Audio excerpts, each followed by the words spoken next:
What's up? Overwatch has been reworked in a pretty ambitious way. 5 brand new heroes joined the roster at launch, each one bringing its own flavor and pacing to the battlefield. And the game's core roles have been split into sub-roles with passives that change how you build and play heroes. So whether you main tank, damage, or support, you'll want to rethink where your strengths actually sit in a match. Blizzard laid out the sub-role system that divides tanks, damage, and support into smaller archetypes, things like Bruiser, Initiator, and Stalwart for tanks, and Tactician or Survivor for supports. And those choices now come with built-in passives that can affect movement, critical damage taken, ult charge behavior, and other core interactions, which is a pretty big change to how you evaluate synergies and counters in every team comp. The 5 new heroes are Domina, Emre, Mizuki, Anran, and the delightfully named Jetpack Cat. And they're not just palette swaps, they fundamentally add new mechanical options you don't see in the current roster. Domina is the big shield and control tank who plays around a segmented barrier and an ultimate that can imprison and then detonate enemies. The way her abilities regenerate shields when you deal ability damage means she rewards proactive play and ability usage rather than pure brawling, so she feels like a centerpiece for area control on point defenses and chokeholds. Emre is a run-and-gun damage dealer with a burst rifle and a lifesteal pistol, which makes him a slippery flanker who can take trades and live to keep fighting. His kit rewards players who can weave aggression with tactical withdrawal. Mizuki and Jetpack Cat are the 2 supports, and they couldn't be more different.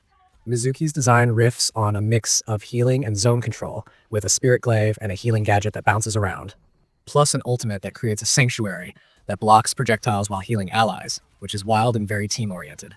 Jetpack Cat, on the other hand, brings permanent flight via a passive and a healing projectile that can damage enemies as well. So you get this mobility-heavy support that can reposition quickly and make plays from angles other supports can't reach.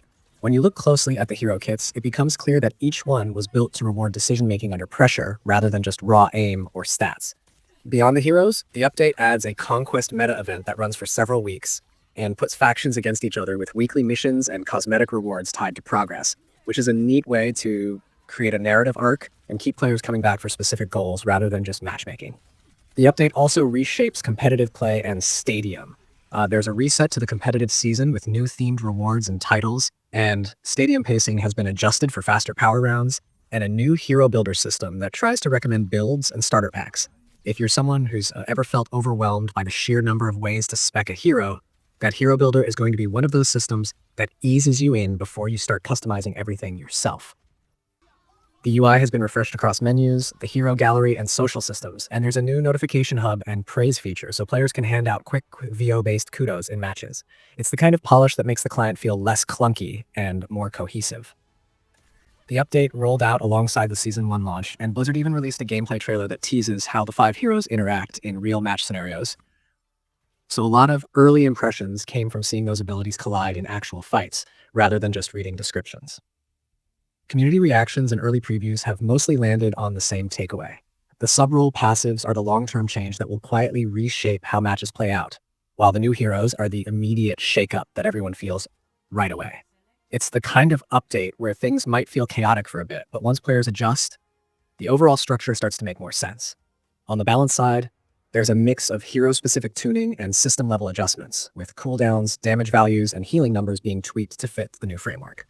The perk and build systems push players to make choices between sustained value and burst impact, which can completely change how a hero feels from one match to the next. There's also a noticeable emphasis on themed events and cosmetics, including a limited crossover event with exclusive skins and items, so progression isn't just about rank anymore, it's also about how much of the seasonal content you want to collect. Stadium changes focus on speeding things up without losing depth, making matches feel tighter while still rewarding smart planning. For regular players, the biggest shift is mental. You're no longer just picking a hero for a role, you're picking a sub-role identity that shapes how you approach fights, objectives, and ult usage. The new heroes slot into multiple team concepts, but they also introduce specific counters and interactions you have to respect.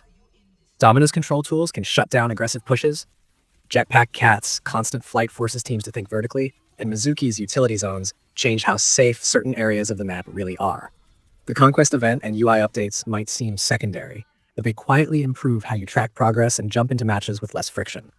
All of this together makes the update feel like more than just new content. It's a structural shift in how the game defines roles, strengths, and teamwork. It gives casual players new ways to experiment, and gives competitive players a fresh set of variables to master. As teams and solo players alike adapt, we're going to see strategies evolve, priorities shift, and conversations change around what makes a strong composition. Season 1 sets a new baseline for how the game thinks about identity and flexibility, and watching players figure out the most effective ways to use these systems is going to be a big part of what defines this era of Overwatch.